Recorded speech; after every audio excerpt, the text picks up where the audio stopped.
Madami nagtatanong saan nga ba tayo nagsimula? Saan nagsimula ang ating pahina? Aminin ko na. Totoo naman, since elementary pa lang tayo, ikaw naman talaga yung pinaka-pogi sa batch natin. Pero pogi ka lang talaga, pero hindi kita crush. Dearest darling, my universe, will you take me with you? Alam ko na siya talaga yung gusto mo na siya talaga yung the one mo Kasi lagi mo sinusundan sa sa CR. Year 2014, sakay ako ng isang jeep. Habang pauwi galing school, nagkatingin at nagkangitian tayo. Sabi ko pa sa sarili ko, ibang-iba na yung itsura mo. Mas lalo kang pumogi sa mga mata ko. At yan yung time na hindi ka lang pogi, kundi crush na din kita. Alam mo nung makita kita sa jeep, nasabi ko na sa sarili ko na ikaw yung gusto kong pakasalan at maging asawa. When no matter how we try, it's you and I. Run away from the world with me. Araw-araw sa pag-uwi ko, sakay ng jeep, dala-dala ang pag-asa na sana makita ka ulit. Pero hindi tayo magtagpo. Buti na lang meron akong kaibigan na classmate ka pala at may number sa'yo. Sobrang saya ko niyan kasi gusto mo din pala ako. At sabi mo nga, matagal mo na akong tinetext.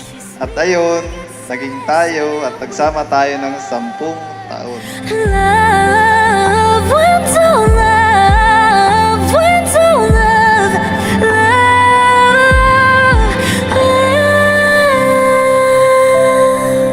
Isa sa mga pinakamahalaga sa buhay may asawa ay yung pag-iibigan at katapatan sa isa't isa. Ang sabi nga sa panalangin, ang pag-iibigang inyong ipapangako at pinaipangako niya sa isa't isa ay patuloy nawang humigpit at tumibay. Tell me how this will end. Loob ng 10 taon na yon, yan dami natin pinagdaanan. Sa mga pinagdaanan na yon, may mga point na muntik na tayong maghiwalay. Sa wakas, sa 10 taong away bati nating dalawa, sa wakas nga ay binikas mo na.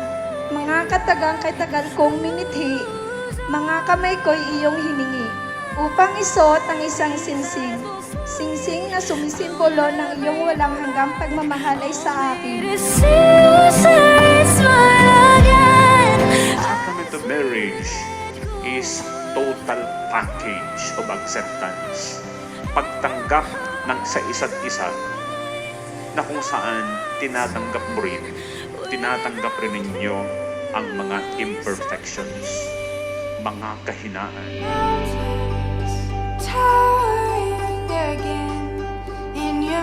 Nagsimula tayo sa wala, dala mga takot at pagsubok na sabay nating kinaya.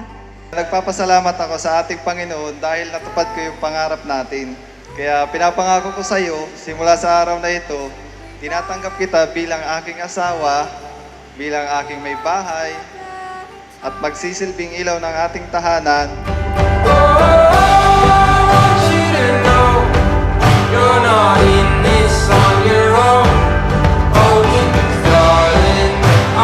As long as you accept each other's cracks and fissures, andun kasi yung pag-ibig.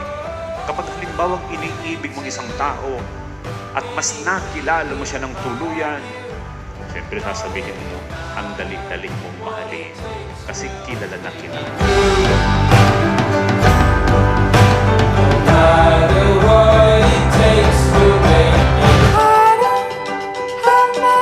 Salamat sa pagtupad mo sa pangako mong pakakasalan mo ako.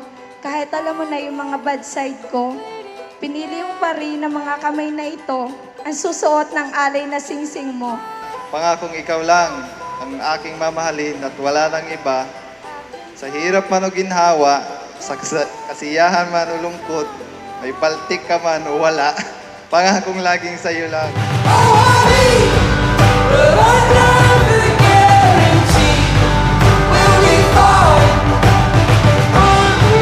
Congrats pala. Kasi natupad mo na yung pangarap mong babae, yung pangarap mong ikasal. Congrats. nga dalawa kayo. Magtutulungan kayo.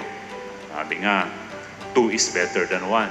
Kailangan sa pag-journey as a family of your own, magkatuwang kayo.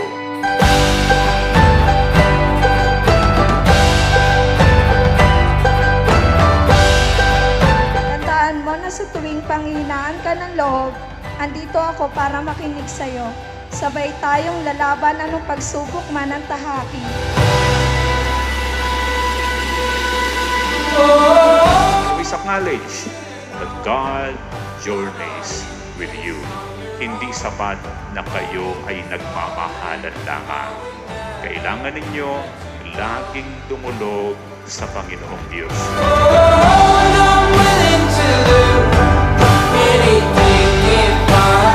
Tutuparin ko ang pangako ko na tayo hanggang dulo sa bagong pahinang ito. Pangakong sasamahan ka sa hirap at ginhawa, sa saya at lungkot, may pera o wala. Mahal na mahal kita. Subukin man ng bagyo ang ating relasyon, sabay nating haharapin ano bang problema na darating sa ating buhay. I love you.